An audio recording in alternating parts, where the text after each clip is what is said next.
Confidence isn't about feeling strong. It's about being perceived as untouchable. The people who command authority don't speak louder.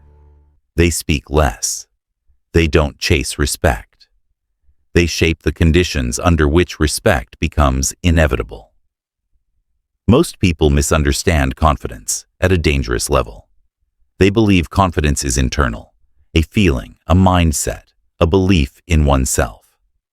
That belief is comforting and completely useless, because power does not respond to how you feel. Power responds to how others experience you. This is the first illusion you must destroy. Authority is not granted. It is assumed. Niccolo Machiavelli understood something centuries ago that modern society desperately tries to hide. People do not obey truth. They obey perception. They obey certainty. They obey presence. They obey the individual whose calm makes resistance feel pointless. Look closely at history. Julius Caesar did not raise his voice to command Rome. He lowered it. Napoleon did not explain his decisions to his generals. He issued them and allowed silence to enforce obedience. The most feared kings were not the most emotional ones. They were the ones whose reactions were unpredictable, restrained, and cold. Because nothing destabilizes people more than a man they cannot read. Modern culture teaches the opposite. It tells you to express yourself, to show confidence, to prove your worth. And the moment you do, you lose leverage. Because confidence that needs to be displayed is already weak. Real authority operates on a darker principle. The more you try to be seen as confident, the more you signal that you need validation. And validation seeking is the clearest marker of low rank. Here is the uncomfortable truth. Most confident people are tolerated, not respected. They are loud, they are energetic, they are expressive, and they are challenged constantly. Why? Because confidence without restraint triggers competition, not submission. Human beings are wired to rank each other instinctively. This happens before logic, before morality, before conversation. Within seconds, people ask themselves unconsciously, can I challenge him? Does he react emotionally? Does he need approval? Does he explain himself? And the moment you answer yes to any of these through your behavior, your authority collapses. This is why overly polite men are ignored. Why nice guys are interrupted. Why fair players are exploited, not because they lack confidence, but because their behavior communicates accessibility, not dominance. Fairness is admirable, but fairness without leverage becomes permission. Machiavelli warned about this. A man who relies solely on virtue without power will be destroyed by those who do not. History proves this mercilessly. Marcus Aurelius was respected, but constantly betrayed. Louis XVI was kind and publicly executed. Even in corporate power structures today, the most ethical person rarely leads. The most decisive one does. Here is the paradox that changes everything. Authority is not built by adding confidence. It is built by removing weakness signals. Weakness signals are subtle. Over-explaining, nervous humor, emotional transparency, instant reactions, constant availability. Each one tells others, you can affect me. And the moment people believe they can affect you, they stop respecting you. Now understand this clearly. The most powerful individuals in any room are rarely the most expressive. They speak slowly. They pause. They allow silence to stretch, because silence forces others to fill the gap, and whoever fills the gap reveals need. Silence is not emptiness. Silence is pressure, and pressure creates hierarchy. This is why the man who tries less often dominates the man who tries harder, because effort is visible, and visible effort signals lack. High-status individuals move as if outcomes are inevitable. They don't rush. They don't convince. They don't defend. They assume compliance, and people unconsciously provide it. Confidence, then, is not an emotion. It is a controlled absence of urgency. It is emotional stillness under pressure. It is the refusal to chase reactions. And once people sense this, something changes. They stop testing you. They stop pushing boundaries. They stop questioning decisions. Not because you demanded authority, but because your presence removed the idea of resistance. It was meant to strip you, to remove the comforting lies about confidence, to make you uncomfortable with how much you've been performing instead of positioning. Because until you see confidence as a manipulation of perception, you will never convert respect into authority. And now, the real work begins. You won't learn how to feel confident. You'll learn the 5 psychological manipulations that make people treat you as if you already are. Power is never announced. It is felt. Once the illusion of confidence is destroyed, something unsettling becomes clear. Authority is not built through force. It is not built through aggression. And it is never built through approval. Authority is engineered through perception control. The people who dominate social, professional, and psychological hierarchies do not overpower others. They outlast, outposition, and outstill them. And they all use the same 5 manipulations, instinctively or deliberately.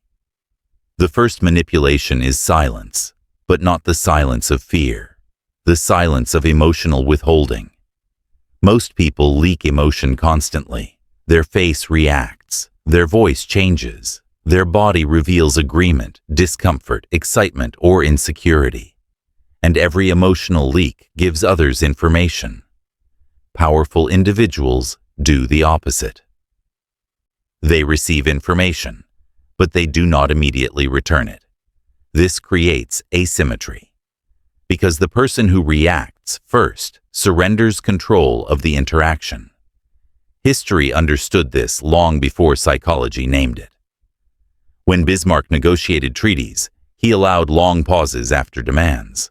Opponents spoke nervously, adjusted terms, weakened their position, while he simply waited. Why? Because waiting creates pressure, and pressure forces mistakes. When you do not react emotionally, people begin to feel exposed around you. They overtalk, they justify, they seek reassurance, and in that moment, authority shifts, quietly. The second manipulation is decisiveness, not loud decisiveness, but unexplained certainty. Weak confidence explains. Strong confidence declares. The moment you justify a decision unnecessarily, you invite judgment.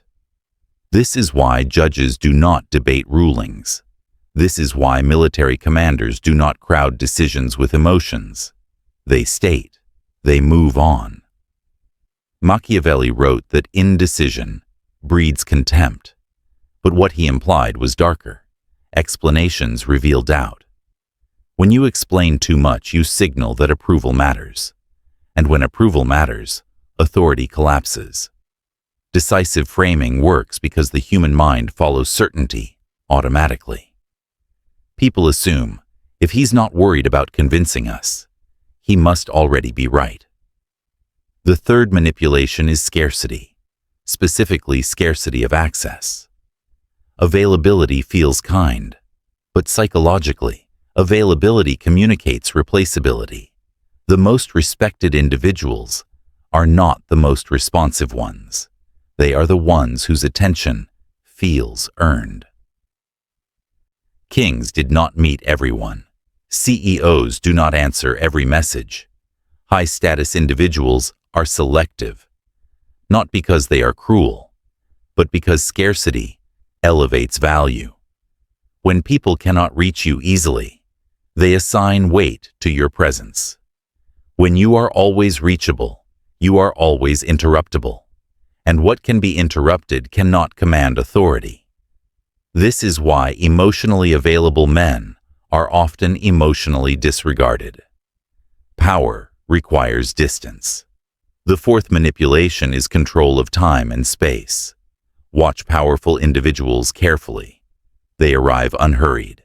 They sit comfortably. They move deliberately. They do not match the pace of anxious people, because whoever controls rhythm controls the frame. In negotiations, the side willing to wait wins. In conversations, the person who allows silence wins. In conflict, the calmer individual always dominates. This is not confidence. This is psychological ownership of the moment. When you rush, you submit to urgency. When you slow down, others adjust to you. And adjustment is obedience in its earliest form. The fifth manipulation is the most dangerous and the most misunderstood: moral ambiguity. Predictability is comforting, but it is also exploitable. When people know exactly how you will react, they stop fearing consequences. The most authoritative figures in history were never fully predictable. They were fair, but not always kind; calm, but not passive; principled, but not rigid. This ambiguity creates psychological caution, because people think twice before crossing someone they cannot fully map. Machiavelli warned against being overly good in a world that is not.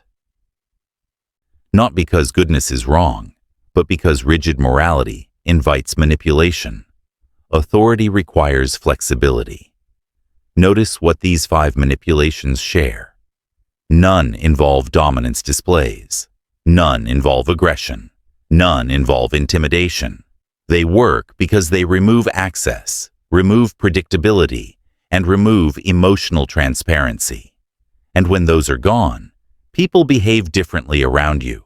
They measure words. They seek alignment. They hesitate before challenging, not consciously, instinctively. Here is the most important realization. Authority is not something you do to people. It is something people do around you. They adjust, they comply, they defer, and they rarely know why. But knowledge alone is fragile, because the moment you try to apply power, it disappears. Which is why the final step is not tactics, but identity. In the next chapter, you will learn how these manipulations dissolve into behavior. Until authority is no longer something you perform, it becomes who you are.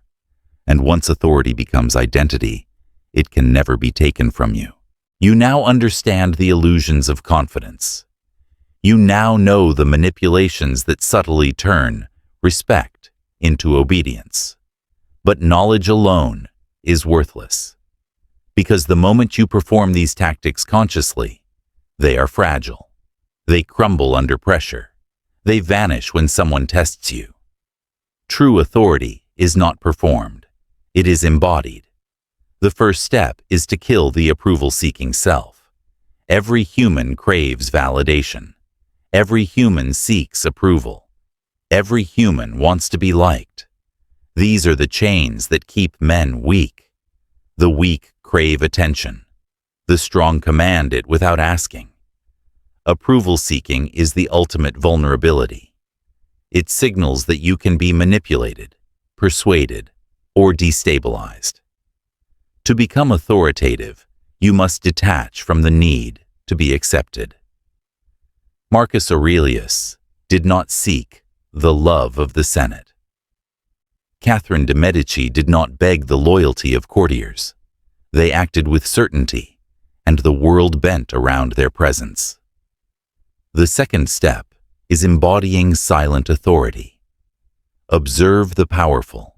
They speak less. They move deliberately. Their silence carries weight.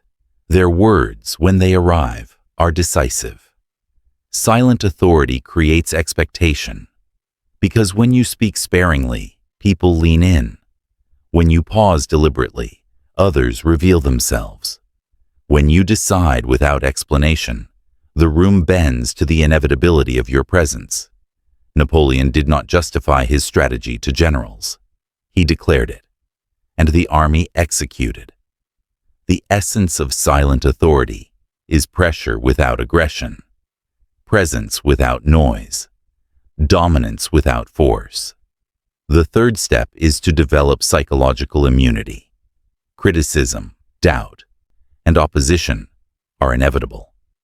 The weak react, the strong absorb, the strongest are untouchable to perception.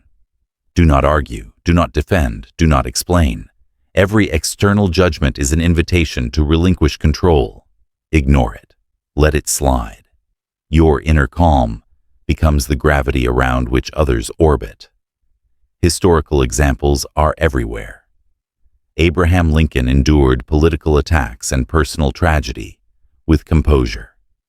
His strength was not in confrontation, but in his untouchable demeanor. Next, understand the alchemy of perception. Authority is not declared. It is felt. When you control what others perceive, you do not need to dominate. You do not need to compete. You do not need to convince.